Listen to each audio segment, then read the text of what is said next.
أنا من المحبين المتيمين برسول الله وآل رسول الله في الحقيقة. أنا من العاشقين لآل محمد، نعم. وأقول لأخي الشيخ الخميس دائما هو يعني يهوله كيف يتحدث عن فاطمة. يا أخي الشيخ عثمان، والله العظيم يا أخي أقسم بالله، وأنا لك محب إن شاء الله تعالى، لا أقول هذا مبالغة، والله أنا أحب كل الموحدين. نصيحة من العبد الضعيف عدنان إبراهيم لأخي عثمان الخميس: راجع نفسك في تعليقاتك على أهل البيت. ما الذي يغيظك أنني أسلم على فاطمة، أحب فاطمة كثير؟ يا أخي كيف لا أحبها؟ هل تتوقع مني أن أجعل عائشة رضوان الله عليها في مثل مقام فاطمة؟ إني إذا لمن الجاهلين، وهذا سيغيظك ربما. لا لا لا لا لا، في نظري خذوا هذا عني، قولوا قال عدنان إبراهيم ثم احكموا بما شئتم. لست من الجاهلين أيها الإخوة أو المخذولين لأقول إن عائشة يمكن أن تقرن بفاطمة أصلا. عائشة بنت أبي بكر، فاطمة بنت محمد. لن أغلب على عقلي، بنت محمد يا شيخ عثمان. طبعا لن أتحدث عن عائشة بأي حال من الأحوال كما أتحدث عن فاطمة حتى تكون مرتاحا. أنت لا تكتشف خبئا، أنت لا تكشف عن سر.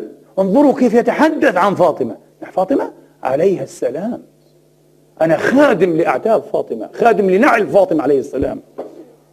نعم، ماذا تتوقع مني؟ فاطمة بضعة مني، النبي يقول بضعة، وهي في الصحاح: يريبني ما يريبها، يغضبني ما يغضبها، بضعة، إنها بضعة المصطفى لحمه ودمه. اعذروني والله هكذا أغلب على نفسي، وقد بدأت هادئا وأحب أن أبقى هادئا، لكن لا أستطيع. فأقول للشيخ عثمان: يا أخي بالله عليك، والله أنا مشفق عليك، أقسم بالله، بالله عليك استهدي الله تبارك وتعالى، استهدي الله، يهديك الله إن شاء الله تعالى. اترك يا شيخ عثمان، أنا أقول لك هذا المقام الذي أنا فيه الآن هذا خيال.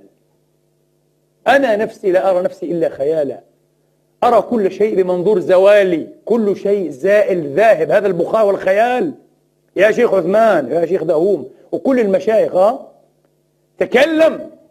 أنا أفعل هذا إن شاء الله تعالى مستعينا بالله والله العظيم، وفي نيتي دائما. تكلم كما لو كنت الآن على فراش الموت. أنا الآن أنزع، أحتضر، ماذا سأقول؟ أنا الآن أكلمك يا أخي الشيخ عثمان كما لو كنت أنا الآن على فراش الموت.